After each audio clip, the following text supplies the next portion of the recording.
अस्सलाम वालेकुम स्टूडेंट्स, मैं हूं हसान फरीद, आपका physics teacher. Students, last time हम लोगों ने जो लेक्चर डिस्कस किया था वो था स्ट्रेस स्ट्रेन कर्व।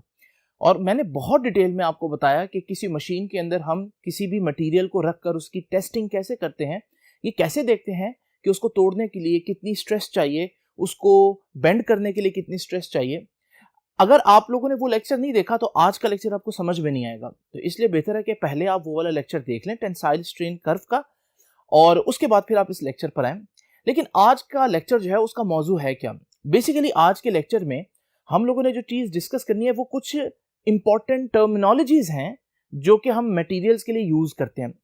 मिसाल के तौर पर देखें, जब हम उर्दू में बात करते हैं या नॉन साइंटिफिक वे में बात करते हैं तो हम किसी भी मटेरियल के लिए ये कह देते हैं कि यार फलां मटेरियल बहुत स्ट्रांग है, हम कह देते हैं फलां मटेरियल बहुत स्टिफ है, बहुत हार्ड है या बहुत टफ है।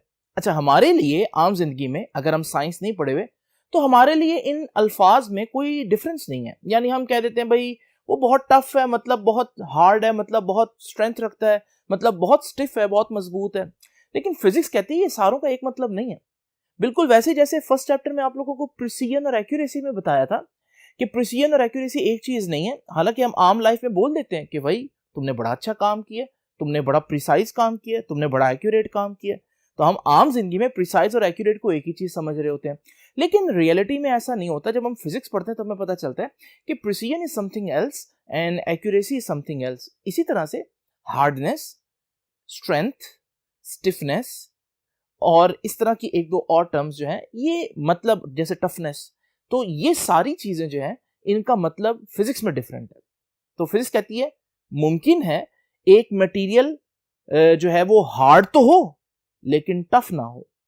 ठीक है, आप कहेंगे ये कैसे हो सकता है, आज इसको हम डिस्कस करेंगे। तो आइए सबसे पहले हम स्टार्ट करते हैं पहली टर्मिनोलॉजी। एक बात मैं और क्लियर कर दूं, मैंने आपकी बुक के सीक्वेंस में टर्मिनोलॉजीज को नहीं रखा, मैंने उन टर्म्स को थोड़ा ऊपर नीचे किया है कॉन्सेप्ट को ज्यादा क्लियर करने के लिए। तो आप लोग देख लीजिएगा, सिर्फ बुक की जो सीक्वेंस है उसको मैं फॉलो नहीं करूंगा, बाकी हर चीज आपकी बुक से होगी इंशाल्लाह। ठीक है, लो भी बच्चों, सबसे पहली जो हमारे पास टर्म है वो डक्टिलिटी है। अब भी आप लोगों ने अगर लास्ट लेक्चर लिया तो आप लोगों ने पढ़ा था स्ट्रेस स्ट्रेन कर्व को, और स्ट्रेस स्ट्रेन कर्व में हम लोगों ने देखा था कि जब किसी मटेरियल पर हम स्ट्रेस लगाते हैं तो उसकी कर्व जो है वो हमारे पास कुछ इस तरह से बनती है। ठीक है, ये देखिए, ये है पॉइंट डी जहां पर चीज टूट रही है, यानी यहां पर क्या हो रहा है, यहां पर फ्रैक्चर हो रही है चीज। ठीक है,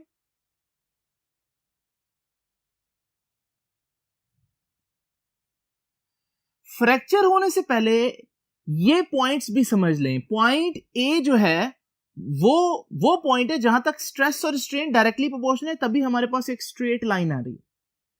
उसके बाद आप देख रहे हैं कर्व होगी ये लाइन। कर्व होने का मतलब है कि स्ट्रेस और स्ट्रेन डायरेक्टली प्रोपोर्शनल नहीं है। मगर अगर मैं पॉइंट बी तक मटेरियल को छोड़ दूं तो मटेरियल को छोड़ने पर, यानी मैंने स्ट्रेस लगाई और मैं छोड़ देता हूं, तो वो अपनी हालत में वापस आ जाएगा।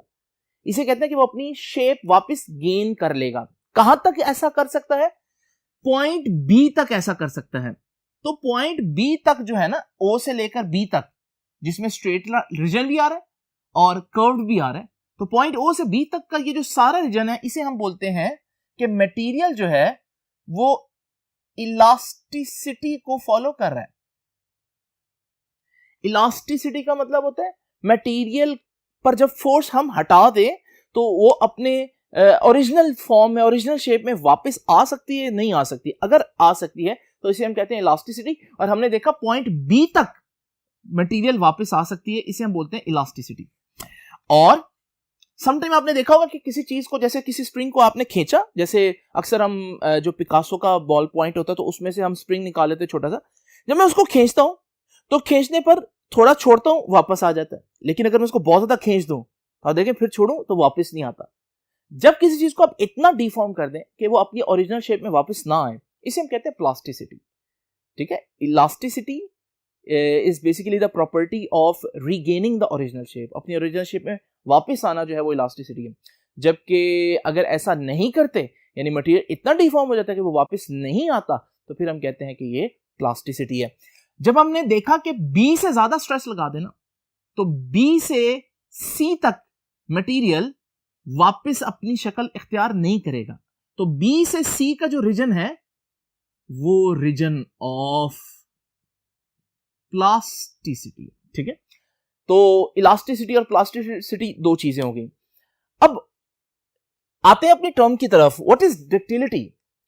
कुछ मटेरियल जैसे वो पिकासो का जो स्प्रिंग है, अगर मैं उसको तोड़ूं तो आपको मालूम है शुरू में मैं उसको जब डीफॉर्म करूंगा वो अपनी असल शक्ल में वापस आ जाएगा, लेकिन फिर जब मैं फोर्स बढ़ाता जाऊंगा, डीफॉर्म करता जाऊंगा, एक वक्त आएगा मैं उसको छोड़ दूंगा लेकिन अपनी शक्ल में वो वापस नहीं जाएगा। यानी टूटने से पहले वो इलास्टिसिटी के रीजन में से भी गुजरा है और प्लास्टिसिटी के रीजन में से भी गुजरा है। तो ऐसे मटेरियल जो टूटने से पहले प्लास्टिसिटी में से गुजरे, यानी कि प्लास्टिक हो जाए थोड़ी देर के लिए, यानी कि टूटने से पहले परमानेंट शेप चेंज करें, उन्हें हम कहते हैं कि ये डक्टाइल मटेरियल्स हैं। आसान अल्फाज में एक कर्व को देखकर हमें कैसे पता चलेगा कि वो डक्टाइल है या नहीं? बड़ी आसान सी बात है, अगर उस कर्व के अंदर रीजन बी सी आ रहा है तो इसका मतलब उसमें प्लास्टिसिटी का रीजन आ रहा है और टूटने से पहले वो परमानेंट अपनी शेप चेंज करेगी टूटने से पहले, तो फिर इसका मतलब वो डक्टाइल सब्सटेंस है। तो डक्टाइल सब्सटेंस ये बी सी रीजन में से पहचाना जाता है। ठीक है ना। लो भी बच्चों, what is ductility? Ability to be drawn out into a thin wire. अच्छा, मैंने बुक की डेफिनेशन लिखी है।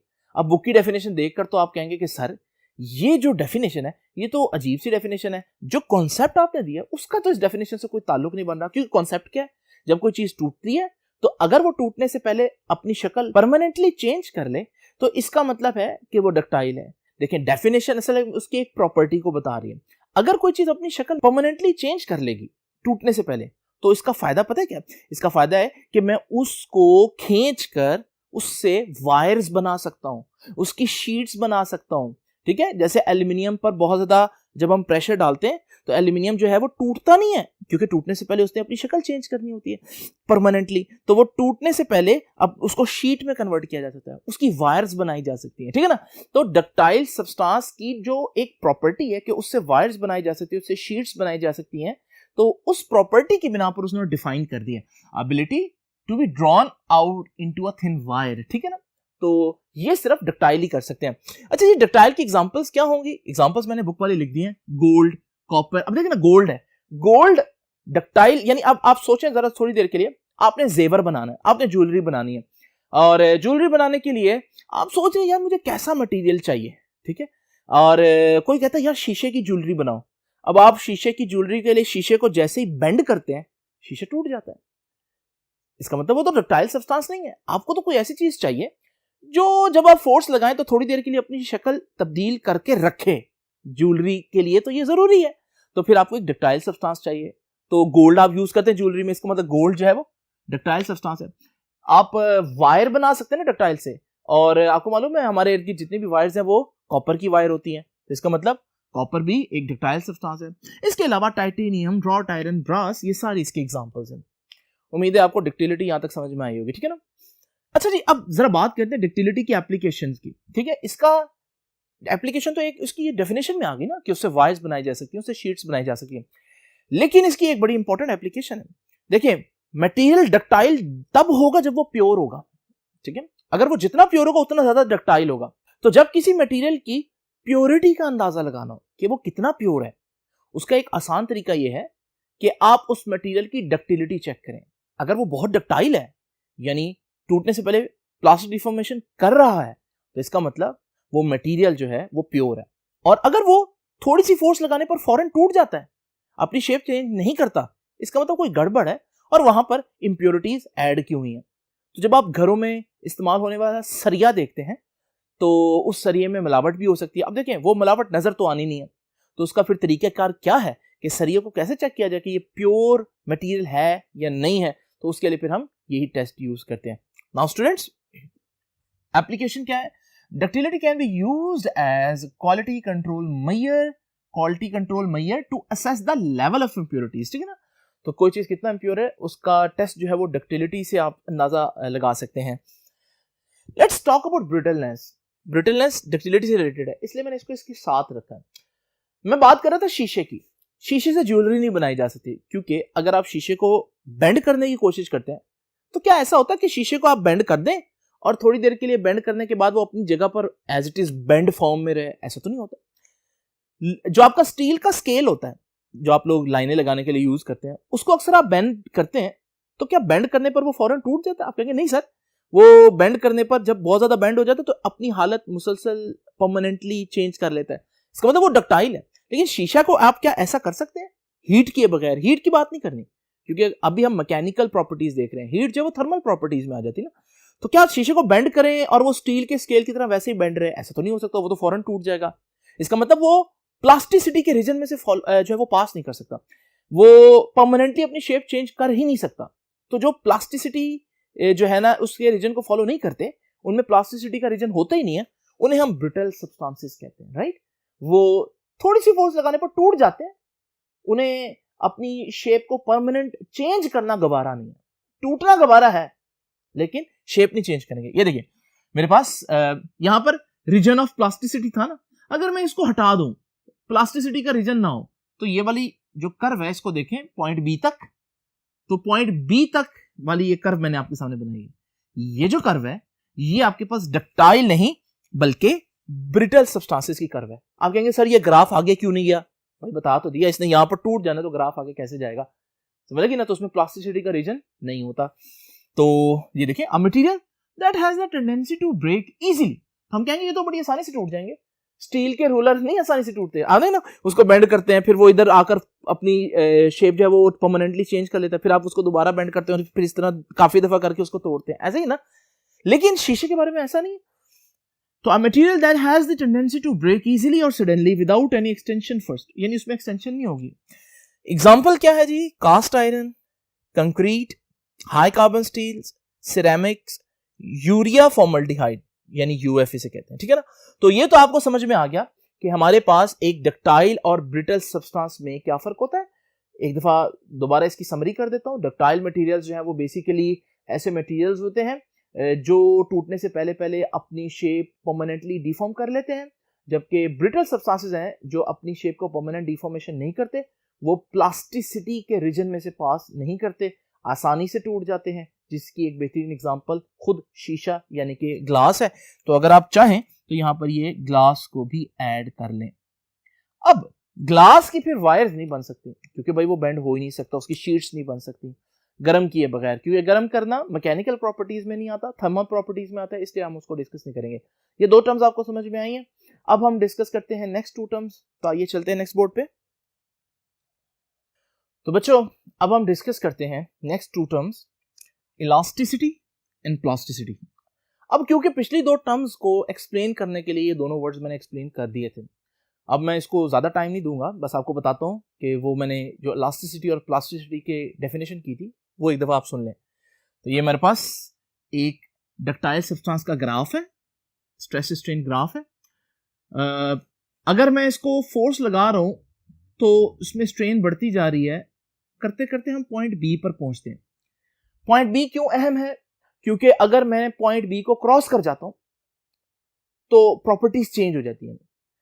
अगर मैं पॉइंट बी से पहले पहले फोर्स लगाता हूं, यानी यहां से लेकर पॉइंट बी तक कोई भी फोर्स या कोई भी स्ट्रेस अप्लाई करता हूं, तो मटेरियल वापस अपनी ओरिजिनल शेप में चला जाएगा। जब वो चला जाएगा तो हम कहेंगे कि मटेरियल इलास्टिक है। इलास्टिक मींस वो अपनी ओरिजिनल शेप गेन कर सकता है।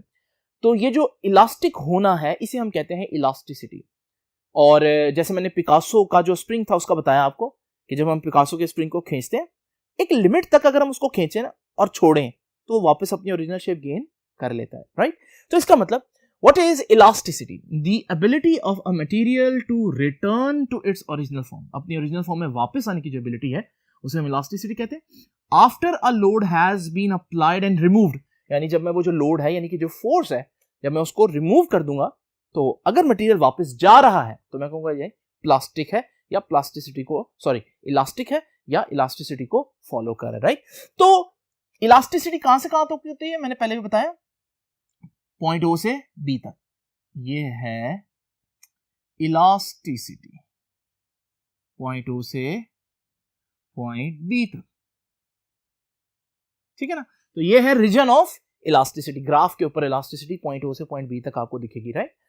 अच्छा, पॉइंट बी को क्रॉस करेंगे तो क्या होगा? जैसे मैंने पहले बताया, पॉइंट बी को क्रॉस कर जाएं तो मटेरियल इतना ज्यादा डीफॉर्म हो जाता है कि फिर वो अपनी ओरिजिनल शेप वापस नहीं गेन कर सकता।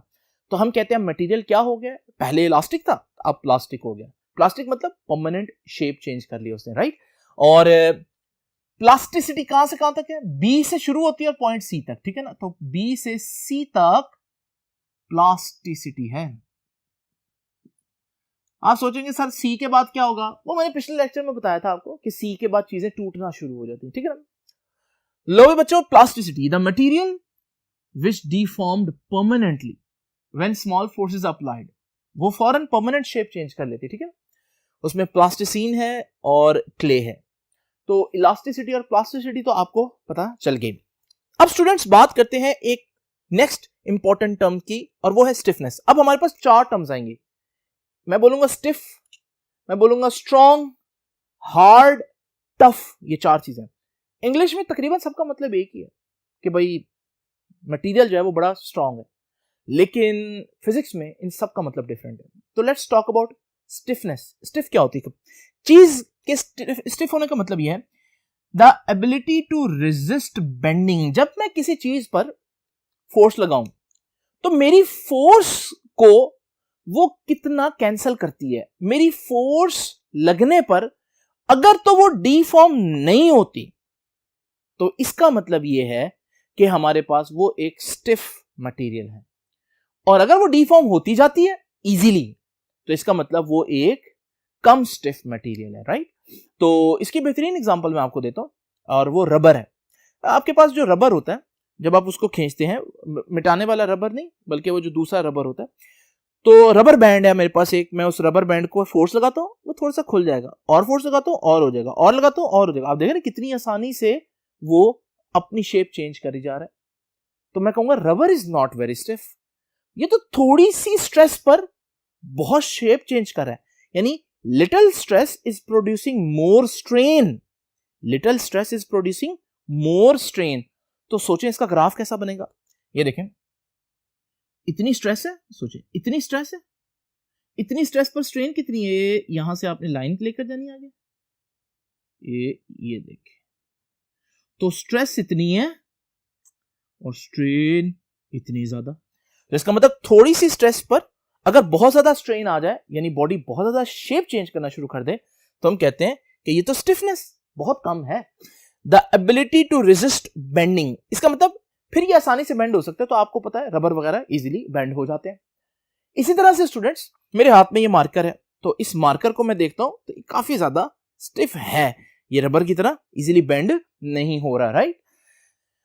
तो ये देखिए मैंने एक डायग्राम बनाई आपको समझाने के लिए कि ये मेरे पास एक चीज है, इस पर मैं फोर्स अप्लाई करता हूं तो अगर तो वो बेंड हो गई तो इसका मतलब वो कम स्टिफ है, अगर वो बेंड ना हुई तो इसका मतलब वो ज्यादा स्टिफ है। अच्छा, चीज ज्यादा स्टिफ कब होगी? रबर के ऑपोजिट कोई चीज सोचें जो बड़ी सख्त हो और मैं उस पर फोर्स लगा रहा हूं, जैसे ये मार्कर है, या इवन आप इससे भी सख्त चीजें इमेजिन कर सकते हैं। तो जब मैं उस पर फोर्स लगाऊंगा तो फोर्स लगाने पर आप देखेंगे कि वो ज्यादा बेंड नहीं होगा, जैसे डायमंड वगैरह। तो इस सूरत में मैं कहूंगा कि मैंने तो बहुत स्ट्रेस लगाई है लेकिन स्ट्रेन इतनी नहीं प्रोड्यूस हुई, यानी शेप इतनी चेंज नहीं हुई। तो इसका मतलब ये देखें, मैं यहां तक स्ट्रेस लगा देता हूं, ये देखो यहां तक, तो इतनी स्ट्रेस लगा दी मैंने। देखते हैं स्ट्रेन कितनी पैदा हुई एक्स एक्सिस में, सिर्फ इतनी। ये देखें यहां उल्ट था, मैंने थोड़ी सी स्ट्रेस लगाई, इतनी ज्यादा स्ट्रेन यानी शेप चेंज हो गई। यहां देखो मैं इतनी स्ट्रेस लगा रहा हूं और इतनी कम स्ट्रेन प्रोड्यूस हो रही है। तो मैं कहूंगा ये तो बड़ा स्टिफ मटेरियल है, तो मैंने लिखा मोर स्टिफ, और ये लेस स्टिफ। तो इसका मतलब this could be an example of rubber which is less stiff, and this could be an example of diamond which is very stiff. लो भी बच्चों, ये बात आपको समझ में आई। तो अब मैं अगर आपसे पूछूं कि ग्राफ के ऊपर आपको कैसे पता चलेगा कि ज्यादा स्टिफ और कम स्टिफ कौन है, तो आप कहेंगे भाई जिस ग्राफ की स्लोप कम होगी, ठीक है, स्लोप कम होगी वो कम स्टिफ होगा, और जिस ग्राफ की स्लोप ज्यादा होगी वो ज्यादा स्टिफ होगा। बस इतनी सी बात है। अगर आपने स्टिफनेस चेक करनी हो तो स्टिफनेस के लिए आपको ग्राफ की स्लोप देखनी पड़ती है। लिख दो यहां पर, स्टिफनेस के लिए आपको ग्राफ की स्लोप देखनी पड़ती है। अच्छा, स्लोप के बारे में आप लोग जानते हैं? स्लोप क्या होता है? change in y-axis over change in x-axis. Change in y-axis over change in x-axis. जरा सोचें ये y-axis पर क्या आ रहा है? y-axis में तो मैंने दोनों ग्राफ में स्ट्रेस बनाया हुआ है, तो चेंज इन y-axis का मतलब होगा स्ट्रेस, चेंज इन x-axis का मतलब होगा स्ट्रेन, दोनों में स्ट्रेन है।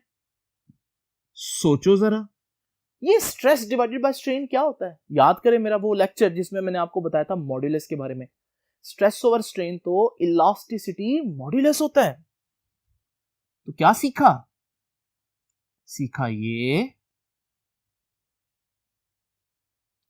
कि स्टिफनेस का ताल्लुक इलास्टिसिटी मॉड्यूलस से होता है। यानी जिस चीज का इलास्टिसिटी मॉड्यूलस ज्यादा होगा, यानी कि यंग्स मॉड्यूलस ज्यादा होगा, बल्क मॉड्यूलस वगैरह ज्यादा होगा, तो इसका मतलब वो चीज ज्यादा स्टिफ होगी।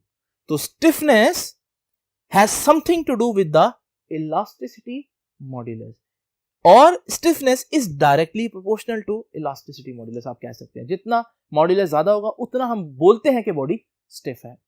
तो ये पहली प्रॉपर्टी तो आपको समझ में आ गई। अब नेक्स्ट बोर्ड पर चलते हैं, तो देखते हैं कि जो इससे मिलते जुलते वर्ड्स हैं उनका इससे क्या फर्क है। नाउ स्टूडेंट्स, स्टिफनेस का तो आपको पता चल गया। अब बात करते हैं हार्डनेस की। हार्ड और स्टिफ, अब दोनों को इंग्लिश में हम या उर्दू में हम मजबूत ही कहेंगे कि स्टिफ यानी बड़ा मजबूत, हार्ड मतलब सख्त और सख्त मतलब मजबूत। लेकिन फिजिक्स कहती है ऐसा नहीं है। हार्डनेस में एक बहुत बड़ा डिफरेंस है, और वो पहले सबसे मैं आपको बता देता हूं। वो ये है कि ये सरफेस प्रॉपर्टी है।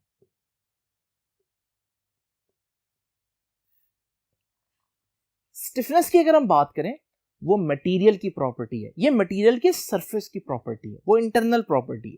ये एक्सटर्नल प्रॉपर्टी है, यानी सरफेस की प्रॉपर्टी है। अगर कोई सरफेस इस तरह से हो कि जब उस पर कोई और सरफेस स्लाइड करे तो फ्रिक्शन बहुत कम हो, तो इस सूरत में आपको मालूम है स्क्रैचेस भी बहुत कम आएंगे, और स्क्रैचेस नहीं पड़ेंगे तो हम कहेंगे मटेरियल इज हार्ड। देखा आप लोगों ने, हार्डनेस का इससे ताल्लुक नहीं है कि आप उसकी शेप चेंज कर सकते हैं या नहीं कर सकते, नहीं। हार्डनेस सरफेस की प्रॉपर्टी है। अगर किसी सरफेस की फ्रिक्शन इतनी कम हो, या उस सरफेस की प्रॉपर्टी कुछ ऐसी हो कि जब दूसरी सरफेस उसके ऊपर स्लाइड करती हैं तो फ्रिक्शन की वजह से स्क्रैचेस नहीं पड़ते, तो फिर हम कहेंगे ये मटेरियल हार्ड है। फर्क है दोनों में, स्टिफ में और हार्ड में। तो what is hardness? Hardness is a measure of how easily a material can be scratched. कितनी आसानी से किसी मटेरियल पर स्क्रैच पड़ सकता है, इसे हम कहते हैं हार्डनेस। अब मैं आपसे पूछता हूं एक बड़ी सिंपल सी बात। देखिए, आपने अपने घर के लेंटर में एक मटेरियल डालना है। आप चाहते हैं कि मैं जब उस घर पर जाकर ऊपर कोई छलांग भी लगाऊं, और 3-4 लोग अगर बारबेक्यू करने के लिए छत पर चले भी जाते हैं, तो जो हमारे पास जो लेंटर है उसका मटेरियल कुछ ऐसा हो कि वो मटेरियल नीचे बेंड ना हो जाए, यानी ऐसा ना हो कि उस पर फोर्स पड़े और वो अपनी शक्ल चेंज कर ले, क्योंकि ऐसे तो उसके टूटने का खतरा है। तो आप सोचेंगे कि यार मुझे ऐसा मटेरियल चूज करना है जो फोर्स लगाने पर ज्यादा शेप चेंज ना करे। आपका फौरन ध्यान जाएगा स्टिफनेस पर। आप ऐसा मटेरियल चूज करेंगे जो ज्यादा स्टिफ है।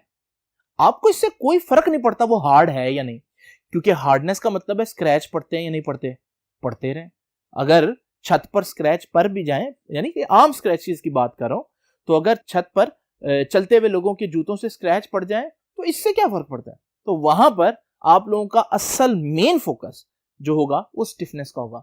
इसलिए आप कंक्रीट यूज करते हैं। कंक्रीट जो है वो एक स्टिफ मटेरियल है। लेकिन मैं आपको एक और एग्जांपल देता हूं। जरा सोचें, आप मोबाइल का प्रोटेक्टर लगवाने जाते हैं, या आप एक ऐसा मोबाइल लगाना चाहते हैं जिसके ऊपर जब आप एलसीडी के ऊपर जो है वो शीशा लगाते हैं, तो उस शीशे के बारे में आपका ये दिल होगा कि यार इस शीशे पर स्क्रैच ना पड़े। अब आप स्टिफ मटेरियल्स की तरफ अपना ध्यान नहीं लेकर जाएंगे, बल्कि आप सोचेंगे कोई ऐसा मटेरियल हो जो स्क्रैच जिस पर ना पड़ता हो, स्क्रैच रेजिस्टेंट हो। आप गोरिल्ला ग्लास यूज करेंगे। आजकल आप सुन रहे होंगे कि गोरिल्ला ग्लास एक नया टाइप का ग्लास है जो कि बहुत ज्यादा स्क्रैच से बच सकता है। तो वो गोरिल्ला ग्लास क्या है? वो गोरिल्ला ग्लास असल में एक हार्ड मटेरियल है। तो स्टूडेंट्स ये हार्डनेस और स्टिफनेस का फर्क है। तो एग्जांपल में इसके हार्डनेस में डायमंड आ जाता है, हाई कार्बन स्टील आ जाता है और इस तरह की चीजें आ जाती हैं। दो टर्म्स आपने देखा कैसे एक दूसरे से डिफरेंट है, हालांकि इंग्लिश में दोनों का मतलब तकरीबन एक जैसा बनता है, लेकिन फिजिक्स में उनका कितना डिफरेंट मतलब है, उनकी अपनी अपनी एप्लीकेशंस है, अपनी अपनी रिक्वायरमेंट्स हैं, अपनी अपनी डेफिनेशंस हैं। अब बात करते हैं थर्ड टर्म की, जिसे हम कहते हैं strength of a material. Strength of a material को आसान अल्फाज में हम ये कहते हैं कि जब मटेरियल पर हम फोर्स लगाएंगे तो फोर्स लगाने पर वो कितनी फोर्स बर्दाश्त कर सकता है, यानी मटेरियल कितनी फोर्स बर्दाश्त कर सकता है, इसे हम बोलते हैं स्ट्रेंथ ऑफ मटेरियल। इसको हम दो हिस्सों में डिवाइड करते हैं, आपकी बुक ने नहीं बताया लेकिन मैं आपको बता रहा हूं, यील्ड स्ट्रेंथ और अल्टीमेट टेंसाइल स्ट्रेंथ। ये दोनों वर्ड्स अगर आपको याद हो तो लास्ट लेक्चर में मैंने बोले थे, लेकिन अभी मैं आपको यहां बता देता हूं दोबारा। पॉइंट बी आपको याद है, पॉइंट बी की खास बात क्या है, पॉइंट बी तक बॉडी इलास्टिक रहती है, याद है ना, ये बात है खास। तो हमारे पास पॉइंट बी तक अगर आप स्ट्रेस लगाते हैं, ये देखो स्ट्रेस आ रहा है, तो पॉइंट बी तक जो स्ट्रेस आप लगाएंगे इसे हम कहते हैं यील्ड स्ट्रेंथ, ठीक है। तो पॉइंट बी क्या है, इलास्टिसिटी जहां खत्म हो रही है। तो एक स्ट्रेंथ ये होती है कि आपको कितनी फोर्स चाहिए इलास्टिसिटी खत्म होने के लिए, तो वो फोर्स या वो स्ट्रेस जो इलास्टिसिटी खत्म कर देगी उसे हम बोलते हैं यील्ड स्ट्रेंथ। तो स्ट्रेंथ का एक टाइप है यील्ड स्ट्रेंथ। अच्छा, एक और स्ट्रेंथ होती है, देखें अगर मैं पॉइंट सी की बात करूं तो आपको मालूम है पॉइंट सी पर, ये है पॉइंट सी पर अगर मैं स्ट्रेस अप्लाई करूं तो चीज टूटना शुरू हो जाती है, यानी टूटने से पहले पहले जो फोर्स मैं लगाऊंगा पॉइंट सी तक, वो जो स्ट्रेस है उसे मैं कहूंगा अल्टीमेट टेंसाइल स्ट्रेंथ, यानी ये वो मैक्सिमम फोर्स है जो आपका मटेरियल बर्दाश्त कर सकता है टूटे बगैर। इससे ज्यादा आपने स्ट्रेस अप्लाई कर दिया तो वो टूट जाएगा। ये वो मैक्सिमम स्ट्रेस है जो मटेरियल बर्दाश्त कर सकता है प्लास्टिक हुए बगैर। इससे ज्यादा स्ट्रेस लगा दी तो वो प्लास्टिक हो जाएगा, और इससे ज्यादा स्ट्रेस लगा दी तो फिर वो टूटना शुरू कर देगा। ये दो किस्म की स्ट्रेंथ हमारे पास इंपॉर्टेंट है। The general ability of a material to withstand an applied force. अब बात करते हैं स्टूडेंट्स टफनेस की।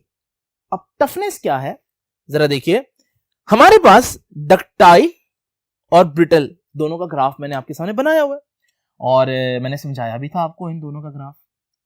सो ये है डक्टाइल और ये है ब्रिटल। जरा गौर करें, कहां पर टूट रहा है ब्रिटल, यहां जाकर टूट रहा है, फुल टूट जाता है, और डक्टाइल यहां जाकर टूटेगा। अब जरा सोचिए, मैं टूटने से पहले अगर देखना चाहूं इसने कितनी एनर्जी स्टोर की है टूटने से पहले, तो मैं ऐसे एक लाइन स्ट्रेट ड्रॉ करूंगा।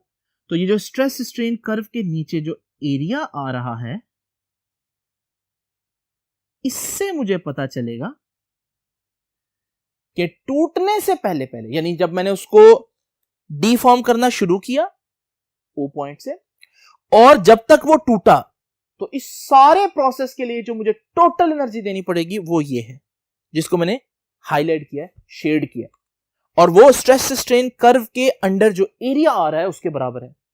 ये एनर्जी बताती है कि मटेरियल कितना टफ है। आप देख रहे हैं कि अगर मैं इस ग्राफ की बात करूं तो ये यहां से डीफॉर्म होना शुरू हुआ और यहां टूटा, तो इसका जो टोटल एनर्जी होगी जरा देखें, वो इस ग्राफ की शेडेड रीजन होगा, एरिया अंडर द ग्राफ या area under the stress strain graph.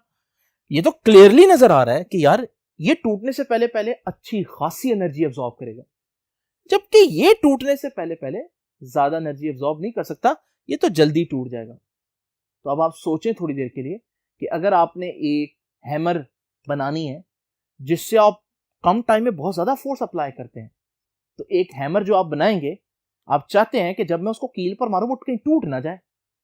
तो इसका मतलब आप चाहते हैं कि वो बहुत ज्यादा एनर्जी एब्जॉर्ब करने की एबिलिटी रखती हो टूटने से पहले पहले, ये ना हो कि थोड़ी सी फोर्स लगे और टूट जाए। इसलिए हैमर के लिए आप एक ऐसा मटेरियल चूज करेंगे जो टफ हो। क्लियर हो गया स्टूडेंट्स?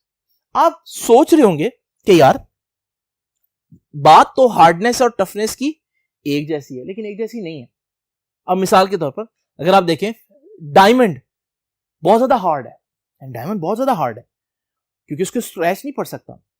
और डायमंड हार्ड होने के बावजूद आपको पता है टूट आसानी से जाता है। तो इस वीडियो में देखें, जैसे हमने डायमंड पर फोर्स अप्लाई करना शुरू की तो हमने देखा वो शैटर्ड हो गया, किरची किरची हो गया।